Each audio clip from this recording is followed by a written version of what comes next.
Salut tout le monde, on se retrouve aujourd'hui pour un update lecture. Je vais donc vous parler de mes deux dernières lectures. Donc ce sera un update plutôt spécial lecture jeunesse et fantastique. On commence donc avec le tome 6 de l'épouvanteur qui est donc le sacrifice de l'épouvanteur de Joseph Delaney aux éditions Bayard Jeunesse.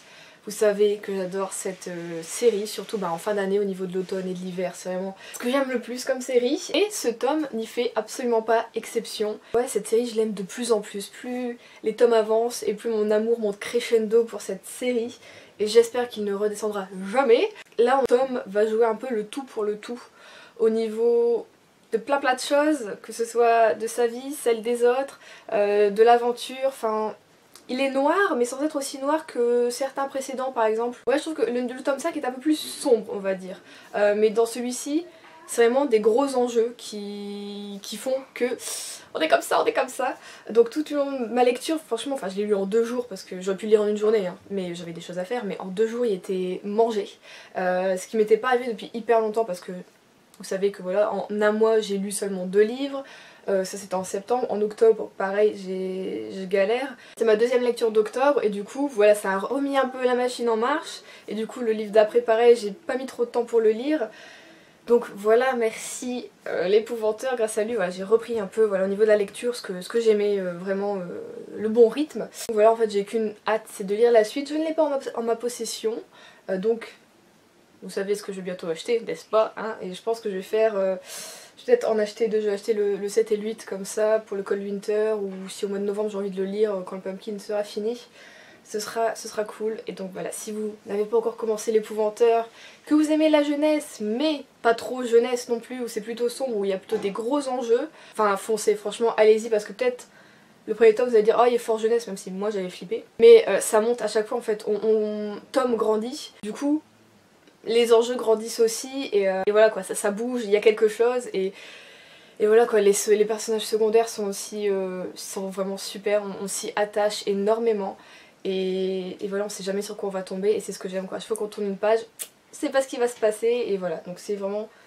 Ça a été un super tome, une super lecture, donc voilà, j'étais vraiment ravie de replonger là-dedans et c'était la très bonne lecture au bon moment, voilà.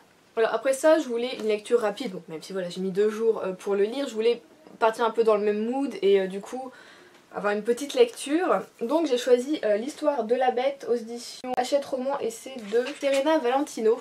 Alors dans cette série-ci j'avais déjà lu l'histoire de Maléfique, j'avais plutôt bien aimé, mais après voilà, comme c'est avec Disney, c'est pas je pense les réelles histoires comme on peut avoir dans les vrais contes. Comment dire qu'en fait ce livre-ci, depuis sa sortie, hein, tout simplement, je ne sais plus la date, peut-être 1 an et demi, quelque chose comme ça, je l'avais déjà entamé.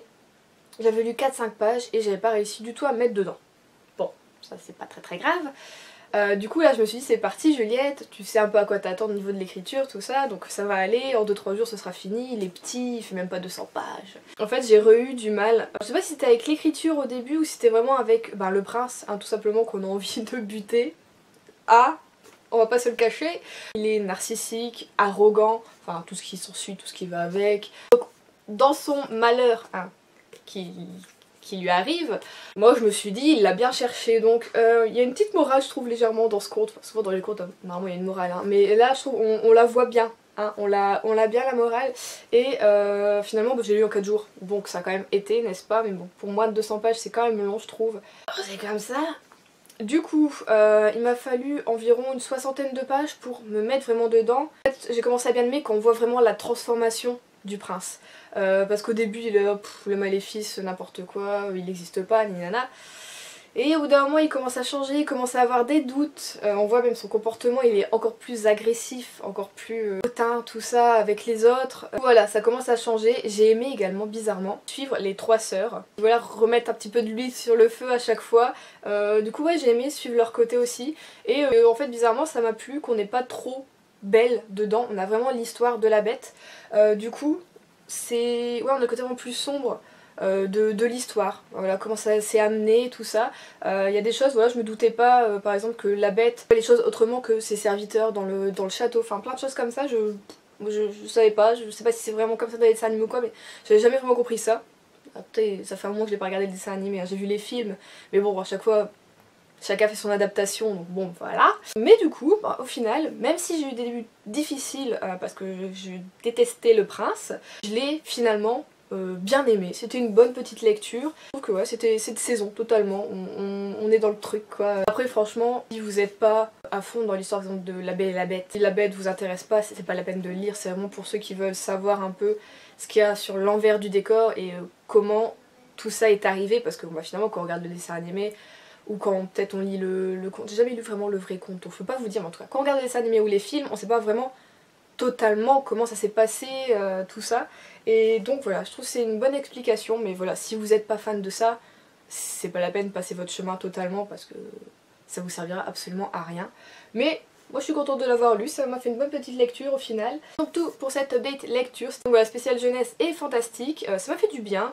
Maintenant là je suis passée à un classique, donc on y va, mais que j'aime beaucoup, donc je vous en parle du coup la semaine prochaine, si je me trompe pas dans les dates, si je suis bonne, si j'ai bien le temps de lire également. Je vais essayer également de répondre plus rapidement à vos commentaires, parce qu'au final, je laisse traîner 1 à 2 semaines les commentaires, je veux répondre, et d'un seul coup il y en a plein, et je suis surmenée, et au final j'ai des choses à faire à côté, et au final du coup j'y retourne pas, parce que j'utilise à peine mon PC, franchement je l'utilise que pour charger mes vidéos, les monter.